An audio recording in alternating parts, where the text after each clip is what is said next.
أعوذ بالله من الشيطان الرجيم بسم الله الرحمن الرحيم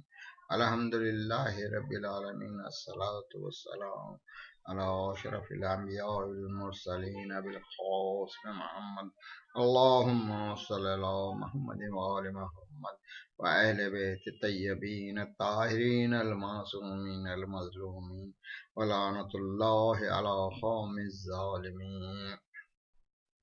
ہم مولانا مودودی اور اہل بیت کے عنوان سے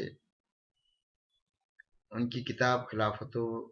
ملوکیت کے اقتباسات میں سے کچھ ایسے افعال جو انہوں نے بنو امیہ اور ظالمین کے ہاتھوں ہوئے، جو اس کا انہوں نے تاریخی مطالعے کے بعد ذکر کیا، وہ ذکر کرتے ہیں. مگر ہم ایک چیز جو ان کے بارے میں بتانا چاہتے ہیں کہ انہوں سب ظالم کے گناہوں کو اور ان کی حرکتوں کو بیان کرنے کے بعد ایک پہلو ضرور کہیں نہ کہیں نکال لیتے ہیں کہ ان کو محترم بنائے. آج میں جو تو زیاد بن سمیہ کا استحقاق بھی حضرت معاویہ کے ان افعال میں سے ہے جن میں انہوں نے سیاسی اقراص کے لیے شریعت کے ایک مسلم قاعدے کی خلاف ورزی کی تھی. یہ ان کے خلافت و ملوکیت کے صفحے 144 میں معاویہ کی اس حرکت کے اوپر تبصرہ کر رہے جس میں انہوں نے زیاد بن سمیہ کو اپنا بھائی بنایا تھا. زیاد طائف کی ایک لونڈی سمیہ نام کی پیٹ سے پیدا ہوا تھا. یہ زیاد لوگوں کا یہ بیان یہ تھا کہ زمانے جاہلیت میں حضرت معاویہ کے والد ابو سفیان نے اس لونڈی سے زنا کا ارتکاب کیا تھا. یہ سب حضرت رضی اللہ عنہ کے اور اسی سے وہ حاملہ ہوئی. حضرت ابو سفیان نے خود بھی ایک مرتبہ اس بات کی طرف اشارہ کیا تھا کہ زیاد انہی کے نطفے سے ہے. اب یہ تو زیاد کی خلقت کے بارے میں کیسا پیدا ہوا اور کس کے ذریعے پیدا ہوا یہ سب کو معلوم ہے. وہ جو کہ اس کے ابو سفیان جو زنا کیا تھا اس سے پیدا ہوا، یہ ہم بتا دیے. اس کے بعد جو کہتے ہیں کہ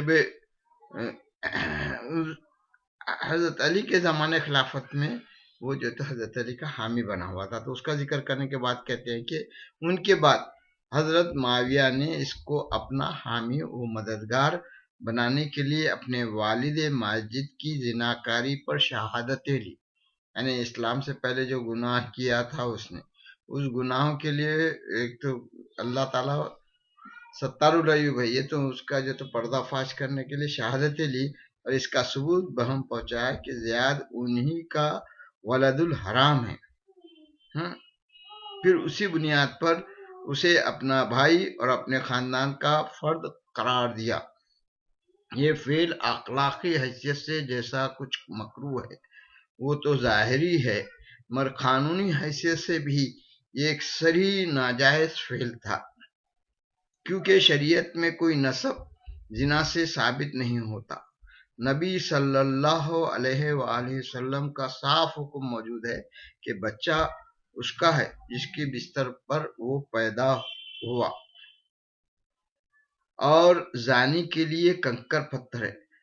ام المومنین حضرت ام حبیبہ نے اسی وجہ سے اس کو اپنا بھائی تسلیم کرنے سے انکار کر دیا اور اس سے پردہ فرمایا. ام حبیبہ جو تھیں وہ ابو سفیان کی بیٹی تھیں اور معاویہ کی بہن تھی، اور مگر آپ نے نہ باپ کو کوئی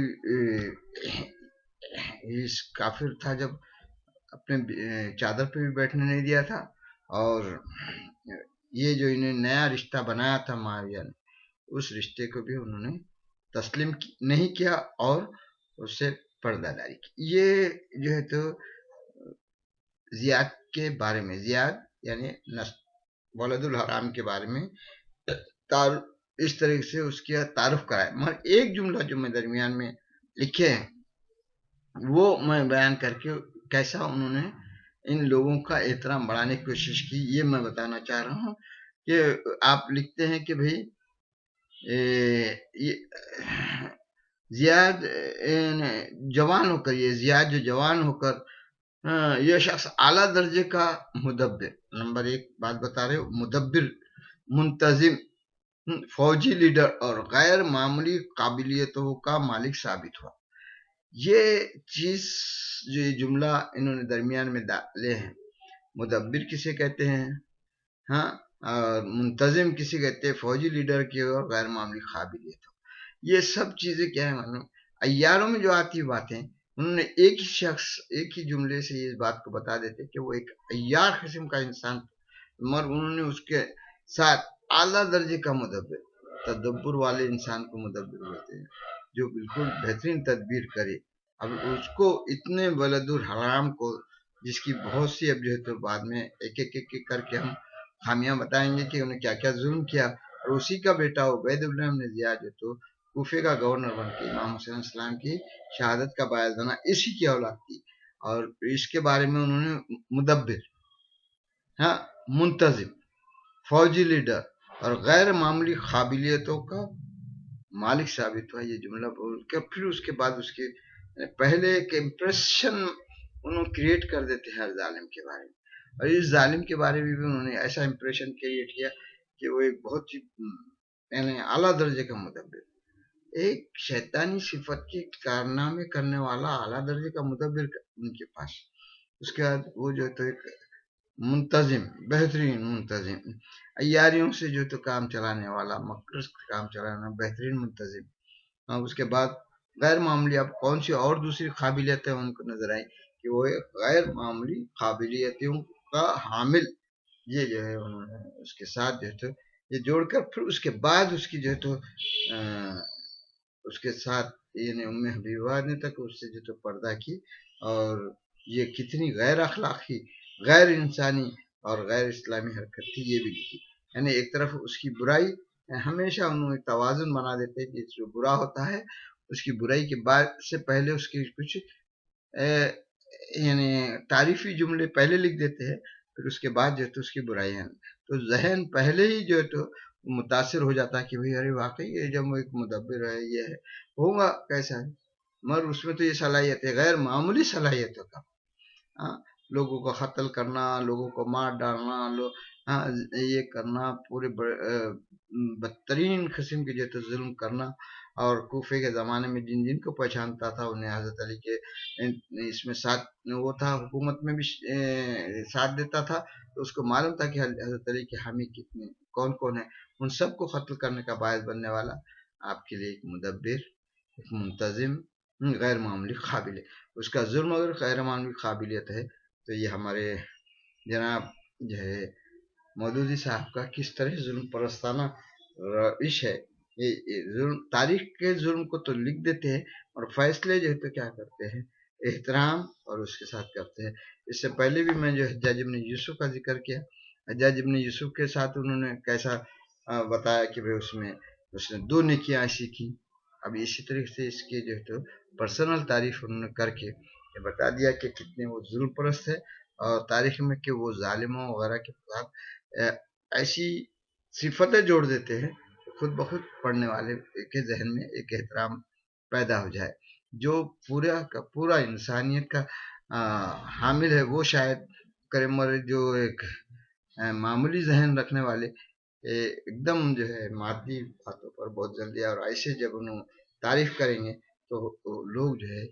ضرور اس سے زیاد جیسے شخص کے بارے میں ان کا یہ کہنا قابل مذمت ہے، اور میں یہی کہہ رہا ہوں کہ ہم ان کا احترام کرتے ہیں، اور وہ احترام جو ہے تو اس خاندان کا کر رہے، ان افراد کا کر رہے جن کی خود وہ برائی بتا رہے، اور اس کے باوجود جو تو ان کو محترم بنانے کے لیے کوئی نہ کوئی خوبیاں جوڑتے ہیں، جس طرح سے زیاد کے اندر انہوں نے جوڑی۔ اب انشاءاللہ اور ان کی جو تو ایسی قسم کی حرکتیں ہم آپ کو بتائیں گے، اور اسی لیے میں نے یہ جو تو ایک بتایا کہ اس کا عنوان میں نے رکھا ہوں مولانا مودودی اور اہل بیت۔ اہل بیت میں ان کو کوئی خوبیاں نہیں نظر آئیں، کہیں انہوں نے اس کا ذکر نہیں کیا، اور صرف جو ہے تو اہل بیت کی سارے افراد جو تھے ان کے لیے کوئی ذہن کبھی نہیں آئے، مگر ایسے افراد جو ان کا ظلم خود لکھ رہے ہیں ان کے لیے تعریفی جملے لکھتے ہیں۔ اللہ سے یہی دعا ہے کہ ان کے ماننے والے، ان کے جاننے والے بھی تھوڑی غور و فکر کر کے بہکنے کے بجائے حق کی طرف جائے، اور حق والوں کو پہچانے. انشاءاللہ عزیز میری کچھ بات یہ لوگوں نے سمجھے ہوں گے. وآخر دعوانا ان الحمد للہ رب العالمین. اللہم صلی اللہ محمد و آل محمد.